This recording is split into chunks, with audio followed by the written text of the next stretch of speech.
This Taylor one, this is a pretty tough problem right here. Let's just go through it. Let me just try to slide all my work there just in case you need to see parts of that. But for part A, it starts off, this looks pretty darn intimidating right here, but part A says write the first three non-zero terms in the general term for the Taylor series for cosine of x. So this is from our purple sheet, the stuff we're gonna have memorized. Ignore the piecewise stuff for now, ignore this stuff for now, just a Taylor series for cosine. So what we'll have memorized straight from your purple sheet, that's the thing for cosine that we got memorized there. Okay, so you got the three terms that they asked for and the general term that they asked for. So there you go. You get a couple points just for that, just for knowing that. And then the second part of that says write the first three non-zero terms and the general term for f. All right, so here they tell me this is f, right? So if this is f, and my f has a cosine in it, what they're meaning for me to do is take those few terms that I have for the cosine and take those and insert those in place for the cosine. The -1 is going to carry down, the x squared is going to carry down because that's part of your f function, but I have to plug something in place for that cosine right there.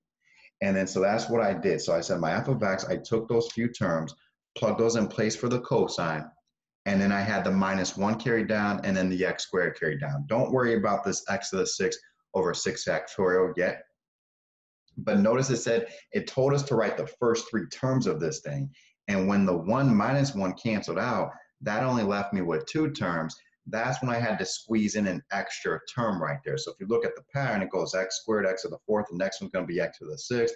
It goes 2 factorial, 4 factorial, 6 factorial. So I knew I was going to squeeze an extra term in there. Also, I knew I had a 2 factorial here. I know 2 factorial is just 2 times 1, so the whole rest of the problem, I just left that as a 2. But that's when I needed to squeeze in that extra term. Now, to simplify, I'm just going to do a that over that, that over that, that over that problem. So if I put that over that, the x squares cancel out, the -1/2 carries down. When you have x to the 4th over x squared, that becomes an x squared, and the 4 factorial carries down. And again, that was only two terms. They requested 3. So when I do the third term, I had to know the next one in that pattern there. So I had x to the 6 over 6 factorial divided by an x squared. Also, that was a negative symbol because it went positive, negative, positive. The next one would have been a negative, right? And then so the negative x to the 4th, because it's x to the 6 over x squared, so the x to the 4th, and then that 6 factorial carries down. So they requested those three terms, and they also wanted the general term for this stuff right here. I thought this was a tricky part of the problem, but if you have to do a general term, if I don't have an integral or a derivative to do where I could go to this general term and do some stuff, this one we could see the pattern pretty good there. If someone else comes up with a different way of doing this, please let me know. But I saw I had like x squared, x to the 4th, I had 2 factorial, 4 factorial, 6 factorial, so I had even numbers there. So even numbers is typically a 2n for the exponent. The odd numbers would be like a 2n plus 1 or a 2n minus 1. So when I saw I had x to the 2nd, x to the 4th, I put that x to the 2n right there. And on the bottom, I realized that the factorial, they weren't the same. It wasn't like 2 and 2 factorial, 4 and 4 factorial. It was 4 factorial and 6 factorial. So that was the even number that was the even number higher than that one. So if this is put this as a 2n, then I put this as a 2n plus 2 factorial. Also, what I noticed is that here the signs went plus, minus, and I know the signs were alternating. So at first, I just went to carry that down like we would on a derivative or an integral, but then I noticed that it went negative plus, so it switched. So then I made it the other one. You know, we got those two different notations to mean the alternating series, so I just made it the other one. Instead of -1 to the n, I made it -1 to the n plus 1. And then what you could do is you could check it. Like if I plug in 0 here, so x to the 0, that would give me a 1. If I plug in 0 here, I'm going to get, you know, just the 2 factorial, which is the 2. And then I got 0 there, I got the negative. And then if I plug the n equals 1, that gives me my x squared. There gives me 2 plus 2, which is your 4 factorial. That's -1 squared is a positive. If I plug in n equals 3, I'm going to get that one right there. So that was a tricky problem right there. But, you know, we get a couple points for memorizing the cosine. Then as you're thinking, what the heck do I supposed to do with that? What do I do with that piecewise function? Well, then think, if they have you find something for cosine, they're meaning for you to do that. So where you see the cosine in that f thing, then you got to plug it in. All right, now letter B is talking about use the Taylor series for f. So this is my Taylor series for f. This is what I'm using in other parts of this problem here. It wants me to use those few terms to figure out whether f has a relative max, a relative min, or neither at x equals 0. Now, when I have those few terms, and that thing goes on forever, infinity, and I have to do a max or min, what I'm going to use is this second derivative test that's straight on our blue packet right there. I don't want to have anything to do with making an XYY prime chart because that just goes on forever, never, never. Forget all that, all right? Remember your second derivative test. We've seen this quite a bit already, but your second derivative test tells me if I know the first derivative is equal to 0 and I plug that into the second derivative, and if I get a positive second derivative, that means the function is concave up. So if it levels off and it's concave up, relative min. If its second derivative is negative, that means the graph is concave down. So if it levels off and it's concave down, that's going to be a relative max. That's what I'm going to use here. So anytime you have something pretty darn complicated and you're trying to find max or mins, just think about that second derivative test right there. So all I did, this was representative of f, and I took the derivative of those few terms. I'm pretty much ignoring this general term right there. And even if you had trouble coming up with that, I didn't use it the whole rest of the problem. So if you're worried about that, you got all the other points that you're going to be fine. Now, so what I did, I took the derivative. The derivative that was 0. This was 2. I knew 4 factorial was 24. So you could have left this 4 factorial, just multiply by the power, decrease power by 1. I did a 2 over 24 to get a 1 over 12, decrease that power by 1 to get an x. And in here, without the calculator, I just multiplied it by 4. I left it as 4 over 6 factorial. And I decrease that power by 1. Now, if you want to, the 6 factorial is 720. I use the 720 on other parts of the problem there, but you could just leave it as 6 factorial like I did here. When you it tells us that x equals 0. So when I plug in 0 for the x's, notice how everything has zeros, and then you're going to have x's after that, that every term is going to have an x in it. So when you plug in the x equals 0, you're going to get 0 for that first derivative. Now, if I didn't get 0 for that first derivative, it's not going to be neither, all right? So the first stipulations for the second derivative test is the f prime has to be equal to 0. So if I get any other number, I'm going to say it doesn't have a relative max or min because that derivative is not equal to 0. But since it is, I'm going to now take the second derivative. So the derivative of that is just going to be that number in front. And here I'm going to multiply by the power. So it's going to be 12 over the 6 factorial, decrease the power by 1.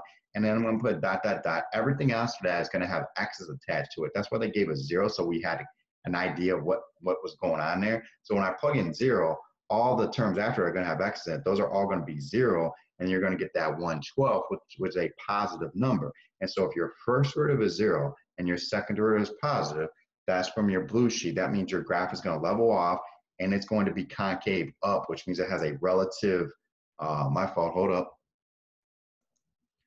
Okay, I just paused the video. This should be a relative min right here, not a relative max, all right? I just kind of, when I was working through it, just jotted my work down wrong. But if your first derivative is 0 and your second derivative is positive, that means your graph is concave up, which means that's going to be a low point in that area, right? So again, the first derivative is 0. That means your graph is going to level off. And if your second derivative is positive, it's concave up. That forces that to be a low point in that area. That should be a relative min at x equals 0. And then you got to stress, you don't have to call it the second derivative test. You just got to mention the first derivative is 0 and the second derivative is positive. Those are the two things working together that make that a relative min versus a relative max. Now, letter C, I will tell you, I like letter C now. The first time I worked it out, it made it a million times more complicated than it had to be. And then I was helping out a student after school one day, and I was like, oh man, I could do this in about 2 steps and be completely done with it, all right? So when letter C, it says write a 5th degree Taylor polynomial for G. Now, I'll tell you what I did at the end of this thing there, if hopefully I don't forget. But when you got G equals 1 plus the integral of f, and you're supposed to get something for G, right? Start with that, all right? G is equal to 1 plus the integral of f. And anytime, when you come up with those few terms for f in the beginning part of the problem, anytime you see f, you can use those few terms right there. So they told me G was the integral of f, 1 plus the integral of f, and I knew the f was those few terms. All I got to do is take those few terms and put those in there and integrate. That's it. Okay, so if you see a derivative notation for f or an integral notation for f, do the derivative, do the integral. So 1 plus the integral of f, take those and plug those in right there, and then just integrate those. And then you're done. And then it did tell us to get a 5th degree, which is fine because you had an x to the 4th in there. So when you integrate that, you get x to the 5th over 5. If the numbers ever get too large, you could have left it on the bottom as like 720 times 5, right? But I just kind of went down here, did some, basic arithmetic and got an answer for that. So just integrate the few terms, boom, you're done. There's your fifth degree Taylor polynomial. And then for the last part, it says alternating series, individual terms that decrease in absolute value to 0. That's music to our ears. That means it's not Lagrange error bound. It's just your alternating series error bound, where it's just going to be the next term. And we've seen a bunch of these, all right? And it's talking about the estimated answer different from the actual answer by less than 1 over 6 factorial. So what you're going to do, and notice it tells us use a third degree Taylor polynomial. And then we're talking about G, right? So that's what we just calculated right here. I'm going to use the first 3 terms. So that's why I just jotted that down for myself. I'm going to use the first 3 terms because I said a third degree, and then it's supposed to approximate G of 1. So I'm going to take the 1, plug it in place for the X. You see my arithmetic, I got that 37 over 72. And when you want to find the error involved with that estimated answer, use the next term in the pattern. That's why they had us find that one, and then just use the first 3 terms to get that answer. And then the next term is just the absolute value of that. So ignore the negative, just write down that x fifth over 3600. And, and then you would have even, if you did it without making the 3600, you would have had 6 factorial times 5 right there. And if you have 6 factorial times 5, that is less than the 1 over 6 factorial. So you can do that without the numbers because we didn't have a calculator on this one. But I just kind of did that with the numbers right there. But at least that we've seen before. I thought that was just a tricky problem, kind of confusing with, the piecewise function and stuff at the beginning there.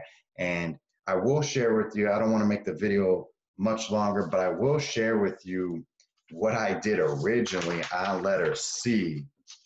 When it said write a fifth degree Taylor polynomial, this is what I started with, is I started with that.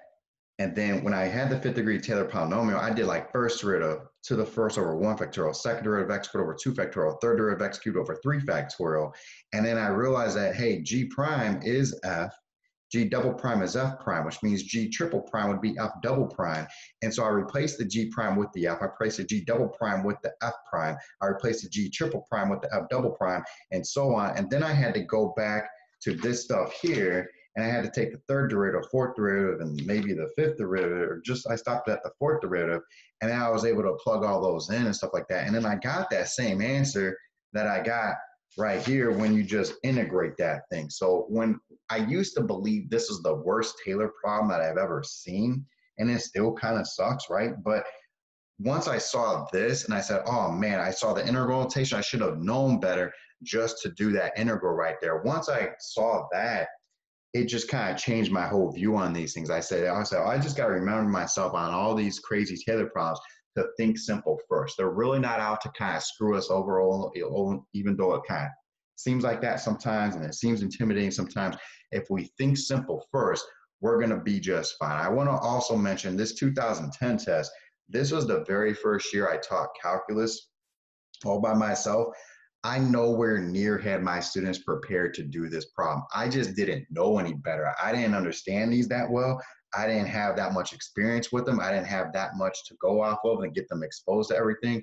But that was definitely my fault. I didn't have them exposed to hardly any of these. We did a few practice problems. Nothing like this came up.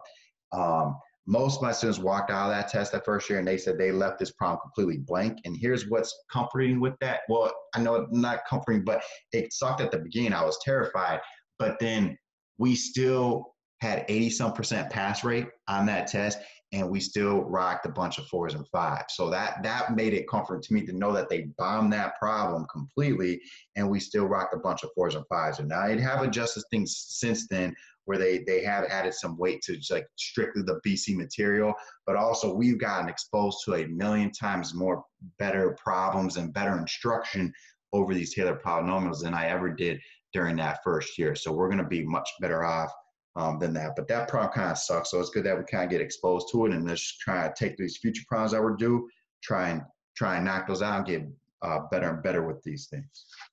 All right, thank you. Skydiving.